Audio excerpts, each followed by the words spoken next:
Hello, and welcome to the My Binding of the Isaac Afterbirth Plus review. Should you buy whatever you like to call this video, I'm just going to highlight the main points of this DLC to see if you want to spend $7 on this DLC. I would be on camera, but I'm a camera shy, ugly piece of shit. So without further ado, let's get it going. So for the challenges in Afterbirth Plus, it's more or less the same of how I feel about challenges in Isaac games in general. They're not really fun, but more so just a test of patience. The more patient you are, then the better chance you have at beating the challenges.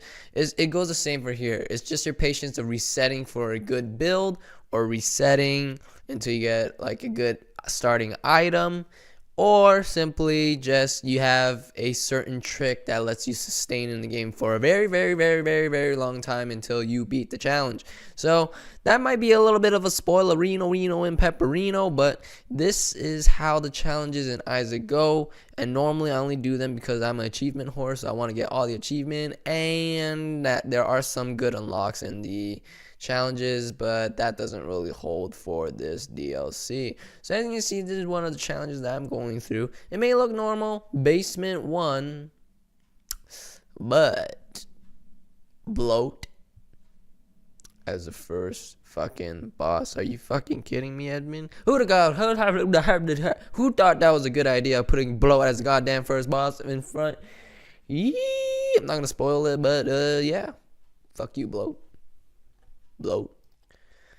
Alright, so moving on, we're going to Greedier mode, and don't worry, I know people don't play Isaac for challenges. I just wanted to get through with it because it is what is one of the main changes, So now for Greedier mode, it is the same shit of Greed mode, except you get less coins. So that means you get less items to do a broken build. To be very specific, you only get to buy one item and a key every floor generally, and so it's harder because there is a new boss. As you can tell, it is a boss that can become very trivial if you have host hat or pyromaniac, because everything in the second phase of the greed dude is all explosive attack. So if you have pyromaniac or host hat, you're good to go for the final boss. It'll just be a game of patience. But it's the problem is surviving up to then when you have pyro or host hat, because if you don't have a good build, you are going to struggle a shitload, and your build will most likely not be that great because of less coins. So that's all I really have to say about Greed mode. That's the only changes they did really for Greedier mode, and it's nothing special. So if you're thinking like, oh my god, Greedier mode, I gotta pay $6 for this shit, yeah, no.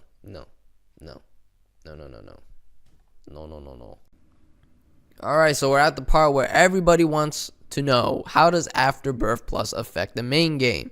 So if you want a list of the specifics, I'll leave it in the description below, but I'm simply going to tell you how these changes affected my gameplay. So if you're the type of person that likes to reset the game until you get a decent or good items, well, this is going to be bad news for you, because the item pool got much bigger, and they put in a bunch of crap and barely any good into it.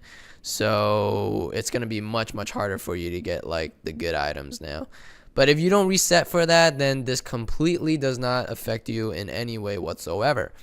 So what will affect all of us are a few new enemies and bosses that were a bit bullshit, such as portals. They overuse portals in this DLC. This DLC is all about freaking portals. Every single goddamn floor has multiple rooms of these stupid ass portals.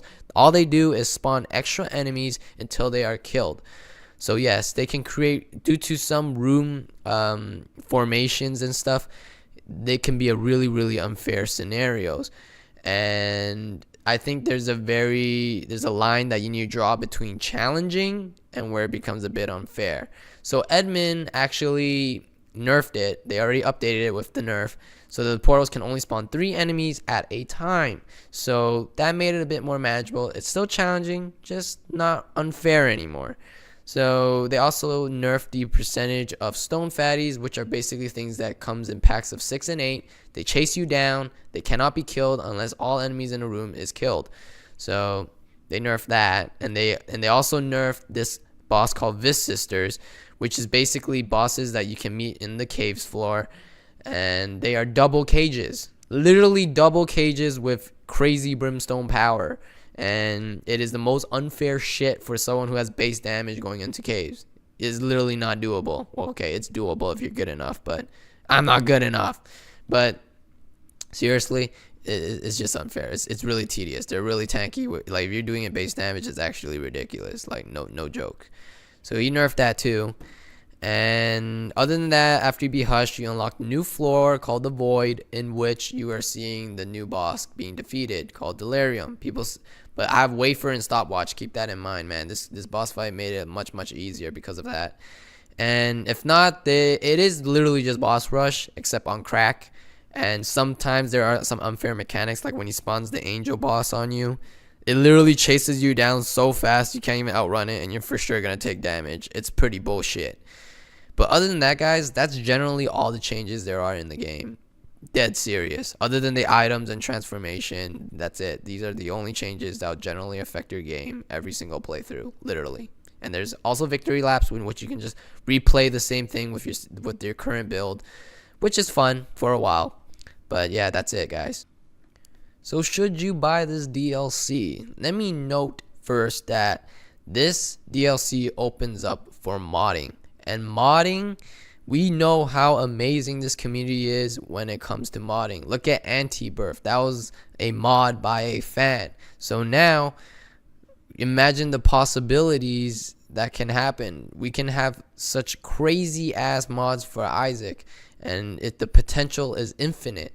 So give it some weeks, some months, give it time, and then maybe Isaac will be at where we want it to be. But other than that, if I'm talking about right now, is it worth buying? I say if you're an Isaac fan, go for it. If not, please do not just judge based on this video. Look up other people's videos or watch a stream of it and see one full run, and you'll know exactly how different it is.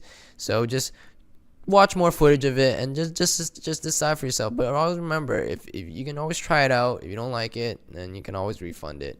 So thank you all for watching. Leave a like if you like this video and subscribe for more. Wait.